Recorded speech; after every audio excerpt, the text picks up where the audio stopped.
வணக்கம். நான் doctor Kaladevi, JP fertility and women's care hospital.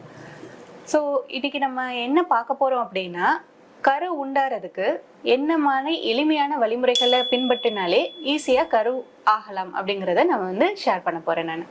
So pregnant ஆகிறதுக்கு முதல்ல ஒரு 5 விஷயங்கள் நம்ம தெளிவாக இருந்துக்கணும். அவங்களோட வயசு, அவங்களோட உணவு முறைகள், அவங்களோட லைஃப் ஸ்டைல் சேஞ்சஸ், அவங்களுக்கு இருக்கக்கூடிய சக்கரை வியாதி, ப்ரெஷர், அந்த மாதிரி இருக்கிற பாதிப்புகள், இந்த மாதிரி பேசிக்காக இருக்கிற விஷயங்களை அவங்க கரெக்ட் பண்ணிக்கணும். ஃபர்ஸ்ட் அவங்களோட வயசு. ஸோ கரு உண்டாறதுக்கு வயசு முக்கியமா அப்படின்னா அது 100% ரொம்ப ரொம்ப உண்மை.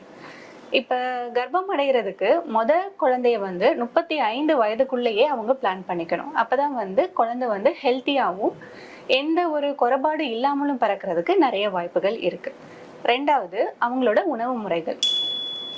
ஸோ கரு பிளான் பண்ணுறவங்களுக்கு ஹெல்த்தியான உணவு முறைகள் இல்லை அப்படின்னா அவங்க கரு உண்டாறுதலே ரொம்பவே கஷ்டப்படுவாங்க. இப்போ எடுத்துக்காட்டு, அவங்களுக்கு ரொம்ப சர்க்கரை உள்ள உணவுகள் அதிகமாக எடுத்துக்கிறாங்க அப்படின்னா அவங்களுக்கு யங் ஏஜ்லேயே டயபெட்டிக் ஆயிடுவாங்க. ஸோ சர்க்கரை உள்ளவங்களுக்கு குழந்தை பிறக்கிறது இது எல்லாமே நிறைய சிக்கல்கள் உண்டு.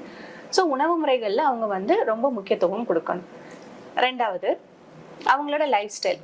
அவங்க டெய்லி பண்ணுற உடற்பயிற்சியாக இருக்கட்டும், அவங்களோட பழக்க வழக்கங்களாக இருக்கட்டும், ஸ்மோக்கிங், ஆல்கஹால், இந்த மாதிரி முக்கியமான விஷயங்கள் எல்லாத்துலேயுமே அவங்க கவனம் செலுத்த வேண்டும்.